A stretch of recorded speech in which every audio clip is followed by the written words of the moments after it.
We often think of entrepreneurship as this flash of lightning, this brilliant idea that just appears out of thin air. But what if it's less like magic and more like architecture? Something you can actually build brick by brick with skills you can learn. Well, today we're grabbing the blueprints and showing you exactly how. So let's just dive right in with the big classic question. Are entrepreneurs just born that way? Is it like winning some kind of genetic lottery that gives them the vision, the drive, that magic touch? It's a really common myth, and let's be honest, it can be super intimidating if you're thinking about starting something yourself. While the truth is, they're built. Success in a startup isn't really about some innate genius. It's about methodically putting together a specific set of skills. And hey, if they can be built, that means there has to be a blueprint, right? So today, we are going to walk through it together. Every strong building has to start with a solid foundation. And for an entrepreneur, that foundation isn't made of concrete and steel. It's your mindset. This is the internal framework that literally everything else gets built on top of. So the first big brick, the cornerstone of this whole thing, is what we call opportunity recognition. Now, this isn't just sitting around waiting for an idea. It's the active daily practice of looking at the world around you and asking, what's broken here? What's frustrating people? What need isn't being met? It's all about training yourself to be deeply curious about the problems you see every day. And this next part is huge. It completely reframes something we're all a bit scared of, right? Failure. Because spotting opportunities is one thing, but actually going after them means you will stumble at some point. The entrepreneurial mindset doesn't just put up with failure, it actively mines it for data.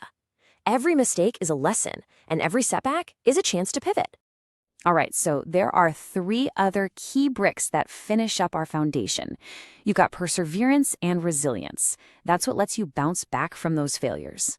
Then there's creativity and innovation, which is your toolkit for finding new solutions.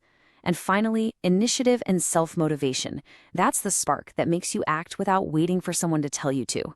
Put them all together, and that is the solid ground you build your whole venture on. Okay, so our foundation is solid. Now it's time to start putting up the framework. This is where all that internal mindset stuff starts to become real, external action. This is the doing part. And a massive part of taking action is learning how to manage risk. See, people often think entrepreneurs are just these huge risk takers, but that's not quite it. They're not reckless gamblers just betting it all on hope. No, they're calculated risk takers. They look at the data, they plan for what could go wrong, and then they take the leap.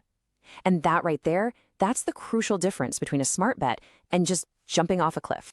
So what happens when things go wrong anyway? Because let's be real, they always do, even with the best plans. This is where our next skill becomes absolutely critical. A startup is basically just one big series of problems that you have to solve, from product to marketing to hiring. Problem solving can sound kind of vague, right? So let's break it down into a really practical 4-step process. First, you really dig in and analyze the challenge.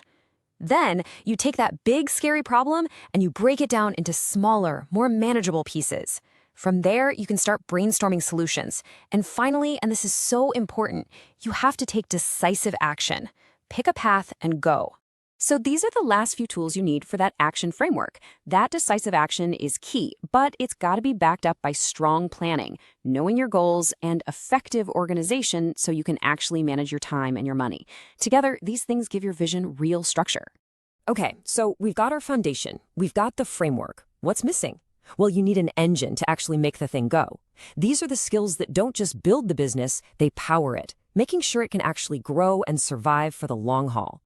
So this growth engine is really fueled by 3 main things. And look at this. A massive chunk, 40%, is all about people skills. That's your ability to communicate, to lead, to network. The rest is split between knowledge and learning, your commitment to not getting left behind, and financial literacy, because, hey, you can't grow what you don't understand. They all work in tandem to push you forward.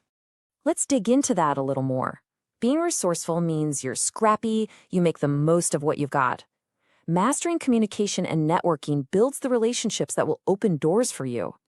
Improving financial literacy keeps the business healthy. And that commitment to continuous learning, that's like constantly upgrading your engine so you never become obsolete. And there you have it, the whole blueprint all laid out. We started with the foundation of your mindset. Then we built the framework for taking smart action. And finally, we installed the engine to power sustainable growth. See how each stage builds on the last? It all comes together to create a solid, functioning structure. This is how you actually, methodically build a business from the ground up.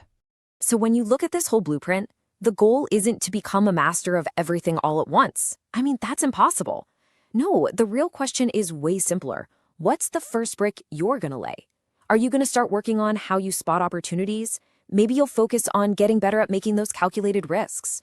Or maybe it's just dedicating 1 hour a week to understanding your finances a little better. Because at the end of the day, this whole journey doesn't kick off with some perfect 100-page business plan or $1 million in the bank. It starts with the very first skill you decide to work on, the first brick you consciously choose to lay. And that's a first step anyone can take, starting right now.